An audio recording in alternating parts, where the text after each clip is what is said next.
मैं ज्ञान हूँ, सृष्टि हूँ, चैतन्य हूँ और परब्रह्म हूँ। मैं सब कुछ हूँ और कुछ भी नहीं। महाभारत की युद्ध भूमि पर श्री कृष्ण ने अर्जुन को गीता का ज्ञान देते हुए कहा था कि ये शरीर तो सिर्फ एक भेस है और सब कुछ एक है। सब कुछ श्री कृष्ण है। एरविन श्रोडिंगर, एक फेमस फिजिसिस्ट, ने अपनी बायोग्राफी में बताया कि उनकी ज़िंदगी भर की रिसर्च के पीछे का इंस्पिरेशन थे हिंदू वेद और उपनिषद। महाभारत की युद्ध भूमि पर श्री कृष्ण के दिए ज्ञान से आज हजारों सालों बाद साइंस ने खोज की है एक ऐसी दुनिया की जो उनकी बात को सच करती है। एक ऐसी दुनिया जो साइंस की दुनिया से परे है, जहाँ वास्तविकता धुंधली पड़ जाती है, जहाँ एक साथ सब कुछ है लेकिन दिखता कुछ भी नहीं।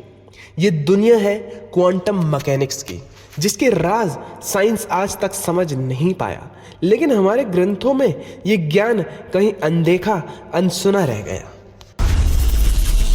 आजकल एक नई बात चल रही है भगवानों के बारे में कि तुम्हारे भगवान तो बड़े कमज़ोर थे, तुम्हारे भगवान काफ़ी कमज़ोर थे, अपनी पत्नी को नहीं बचा पाते थे।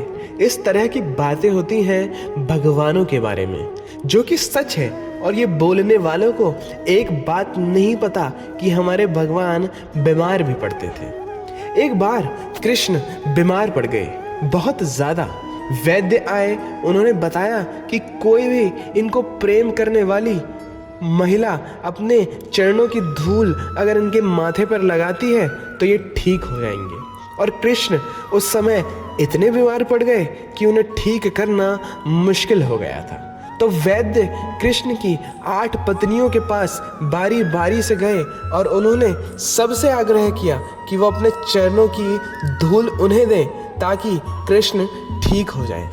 लेकिन सभी पत्नियों ने मना करते हुए कहा कि कृष्ण हमारे पति परमेश्वर हैं और वो इतने महान हैं कि अगर उनके माथे पर हमारी चरणों की धूल लगेगी तो हमें पक्का नर्क मिलेगा, हमसे ये पाप नहीं होगा। जब 8 पत्नियों ने मना कर दिया तो वैद्य गोपी के पास गए। जब वैद्य ने गोपियों से धूल मांगी तो सारी गोपियों ने अपनी चरणों की धूल उन्हें दे दी। वैद्य ने चेतावनी देते हुए कहा कि ये आप करने के लिए तैयार तो हैं, अगर आप ऐसा करती हैं तो आपको नर्क जाना पड़ सकता है। जवाब में गोपियों ने कहा कि हम कृष्ण से इतना प्यार करते हैं कि उनके लिए हम नर्क भी जाने को तैयार हैं। फिर गोपियों की चरणों की धूल ले जाई गई और कृष्ण के माथे पर लगाई गई और कृष्ण ठीक हो गए। ग्रहण एक ऐसा समय है जब देश भर के मंदिर बंद होते हैं, न वहाँ कोई पूजा होती है और न ही भगवान को भोग लगाया जाता है। लेकिन केरला के थिरुवप्पी में बना श्री कृष्ण का मंदिर थोड़ा अलग है। एक बार सूर्य ग्रहण के दिन बाकियों मंदिर की तरह इस मंदिर को भी बंद रखा गया। लेकिन अगले दिन जब पंडित मंदिर में आए तो श्री कृष्ण की मूर्ति को देखकर हैरान रह गए। मूर्ति काफी ज्यादा पतली लग रही थी। नीलाचल नदी के किनारे बसा ये मंदिर अपने सुंदर आर्किटेक्चर और यहाँ मनाने जाने वाले फेस्टिवल के लिए जाना जाता है। पर यहाँ सबसे खास बात है यहाँ पर स्थित श्री कृष्ण की मूर्ति। उस दिन श्री कृष्ण की मूर्ति को देखकर सब हैरान रह गए।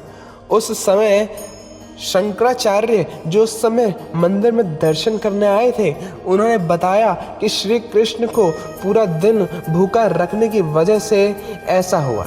तब से इस मंदिर को हर रोज सही समय पर खोला जाता है और श्री कृष्ण की मूर्ति को भोग लगाया जाता है, फिर चाहे सूर्य ग्रहण हो या चंद्र ग्रहण।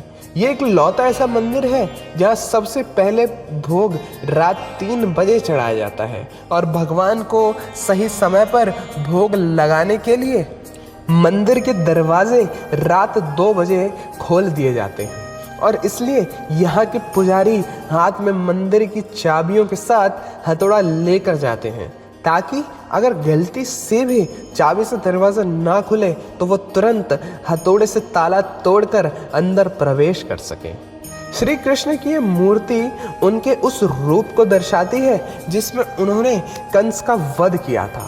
जहाँ कहा जाता है कि युद्ध के बाद श्री कृष्ण को बहुत भूख लग रही थी, इसलिए इस मंदिर में सही समय पर भोग चढ़ाना बहुत ज़रूरी होता है। यदि सही समय पर भोग नहीं चढ़ाया जाता तो भूख के कारण ये मूर्ति पतली होने लगती है। ऐसा माना जाता है कि पूर्व गंगा वंश के king Narasimha Dev the first Konark का ये सबसे पहला मंदिर 1244 सीई में बनाया था। लेकिन साम पुराण की एक कहानी के अनुसार इस मंदिर को श्री कृष्ण के बेटे साम ने बनाया था। साम श्री कृष्ण और जामवती के बेटे थे, जो कि काफ़ी शरारती थे। श्री कृष्ण उनके बुरे व्यवहार से काफ़ी ज़्यादा परेशान थे। देखते देखते शाम का बुरा व्यवहार इतना बढ़ गया कि श्री कृष्ण के क्रोध की सारी सीमाएं पार हो गई। उन्होंने शाम को समझाने की काफ़ी कोशिश की, पर शाम अपने पिता की कोई भी बात सुनने को तैयार ही नहीं थे। वो हंसने लगे और उनसे बहस करने लगे। श्री कृष्ण को अपने पुत्र का ऐसा व्यवहार बिल्कुल भी पसंद नहीं आया। वो बहुत क्रोधित हो गए और शाम को दंड देने के लिए उन्होंने कहा कि शाम को लेप्रेसी हो जाएगी, एक ऐसी बीमारी जिससे शरीर में फोड़े हो जाते हैं और शरीर के अंग सुन्न पड़ने लग जाते हैं। श्री कृष्ण के श्राप के कारण शाम को एक लंबे समय तक दर्द सहना पड़ा। कई साल बीत गए, शाम अपने दुर्व्यवहार की सजा भुगतते रहे। फिर एक दिन उनकी मुलाकात ऋषि कटक से हुई। ऋषि कटक को शाम की हालत देखकर उन पर दया आ गई। उन्होंने शाम को सूर्य देव की भक्ति करने की सलाह दी और उन्होंने कहा कि उन्हें 12 साल तक सूर्य देव की कड़ी तपस्या करनी पड़ेगी। शाम ने ऋषि कटक की बात मानकर चंद्रभागा नदी के किनारे मित्रव में 12 साल तक तप किया। सूर्य भगवान उनकी भक्ति से प्रसन्न हो गए और उन्होंने शाम को आशीर्वाद दिया। उस आशीर्वाद से शाम की बीमारी दूर हो गई। उन्होंने सूर्यदेव को धन्यवाद करते हुए वचन दिया कि वो उनके सम्मान में एक मंदिर बनाएंगे और इस तरह कोणार्क में सूर्यदेव का सबसे पहला मंदिर बना। बचपन में सब लड़कों को उनकी माएँ लड़के का ड्रेस ज़रूर पहनाती है। ऐसी कहानी है श्री कृष्ण के बचपन की। हम सब जानते हैं कि कृष्ण बाल अवस्था में जब थे तब श्री कृष्ण पर उनके मामा कंस कई जानलेवा हमले करवाते थे। वो कभी राक्षस भेजते तो कभी कोई। इन्हें राक्षस और नकारात्मक शक्तियों से बचाने के लिए यशोदा माँ श्री कृष्ण को लड़कियों के कपड़े पहना देती ताकि वो राक्षस और नकारात्मक शक्ति कृष्ण को पहचान ना पाए और बाल कृष्ण हमेशा सुरक्षित रहें। कुछ समय बाद पांडवों और कौरवों के बीच महाभारत का युद्ध शुरू हुआ, जिसमें श्री कृष्ण ने अर्जुन के सारथी के रूप में एक अहम भूमिका निभाई। 18 दिनों तक ये भीषण युद्ध चलता रहा, जिसमें पांडवों की जीत हुई।